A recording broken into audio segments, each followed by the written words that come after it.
What is perfection? And the truth is that our diversity is our strength.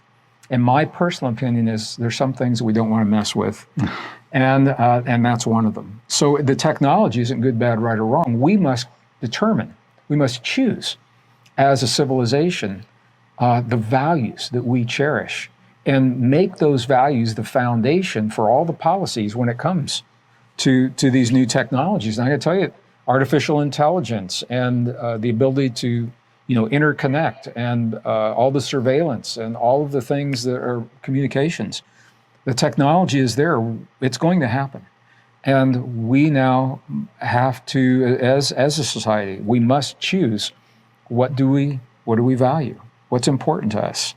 And rather than giving those values away to economic interests, make those values the foundation, put the economic interest on the back seat. A lot of people don't like that.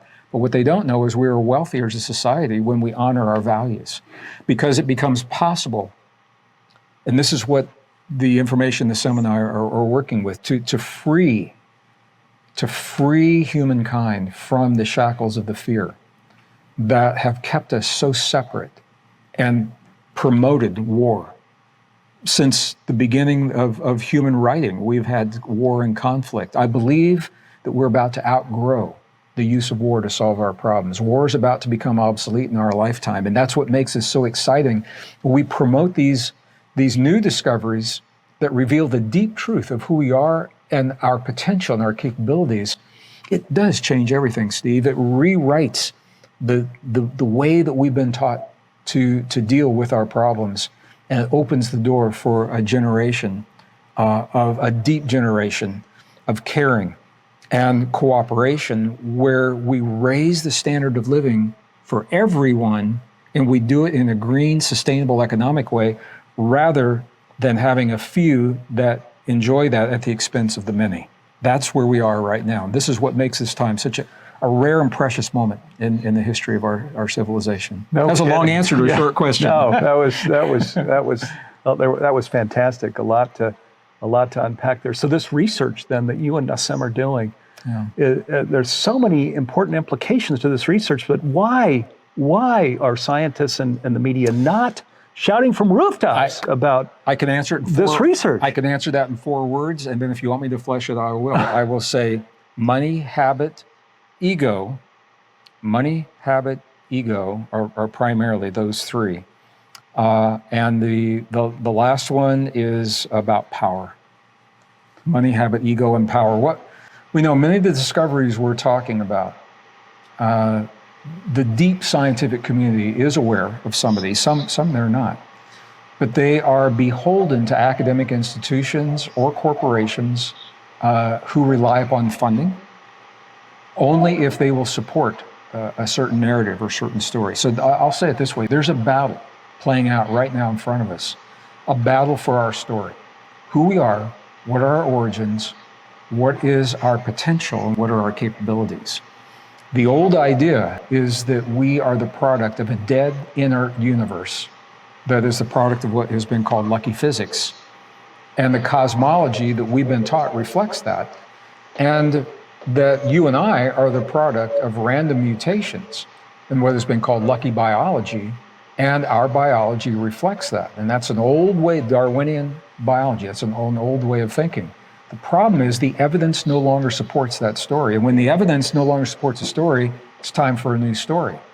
So the good news, and this is really good news, is the new physics and the new biology. They tell us that we are the product, first of all, the universe is alive, it is conscious.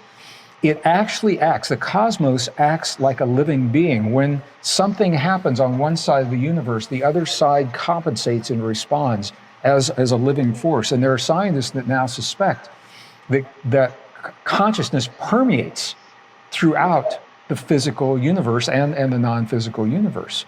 So if we are the product of a universe that is alive and conscious, we would expect life itself to be more common. And we are the product of that. And what the new science, the genetics, the new biology is showing is that you and I'm not denying evolution, I'm a geologist. Geology, as a geologist, I can tell you I've seen evolution in the fossil record, plants, insects, many forms of life, animals. it breaks down when it comes to humans. We emerged mysteriously 200,000 years ago with genetic mutations that are not the product of evolution, at least as we know it today, and that we haven't changed. If you look at our DNA compared to the fossilized DNA, being extracted from those remains, we haven't changed. That's not Darwin's idea of evolution. And it also shows, Steve, that it violates one of the fundamental rules of biology, is that nature does not over-endow. That's Alfred E. Wallace, a colleague of Darwin, stated, nature does not over-endow. What that means is that a life form develops the capabilities it needs only in the moment of time that it needs to survive, all right? The problem is we emerged 200,000 years ago, light years, with capabilities light years beyond what we needed to survive only 200,000 years ago, including 76% larger neocortex, this expanded neural network, the ability to self-regulate. You are the only form of life with the ability to upregulate DNA and genes consciously, at will, on demand, to self-regulate your immune system, your longevity enzymes. No other form of life can do this on demand, at will, when they choose to do it, and so much more. And that's what sets us apart from all other life. So when we begin to tell this story, Nassim and I wanted to share the new human story because the shift in the thinking of our connectedness, being part of the field, the ability to self-regulate, the understanding of the rules of the field, the holographic principle, the fractal principle, the entanglement principle, it empowers us in ways that have seemed like science fiction in the past, that were relegated to mystics and yogis and healers and curanderos and shamans. Now you can do many of these things in your living room if you understand and accept your relationship to your own body and to the world around us. And it's very, very different from what we've been taught in the past. Steve, this is so different than what I was taught as a geologist. But how can we solve the problems if we're not honest about the problems? Yeah. Well, that's I want to go to what you said. We were not taught that in the classroom. So, and one of the things you've emphasized is this science is forbidden. You came back to forbidden in the classroom. Why is this science forbidden in the classroom? You know, it's so deeply forbidden that in the 21st century in the United States of America, some of the books that describe what we're talking about are actually banned from university libraries. They're banned from the classroom. They are not allowed on campus. So to answer the question, the reason this information is forbidden is because it forever changes the way that we have been taught to think. It threatens a standard model, a standard story.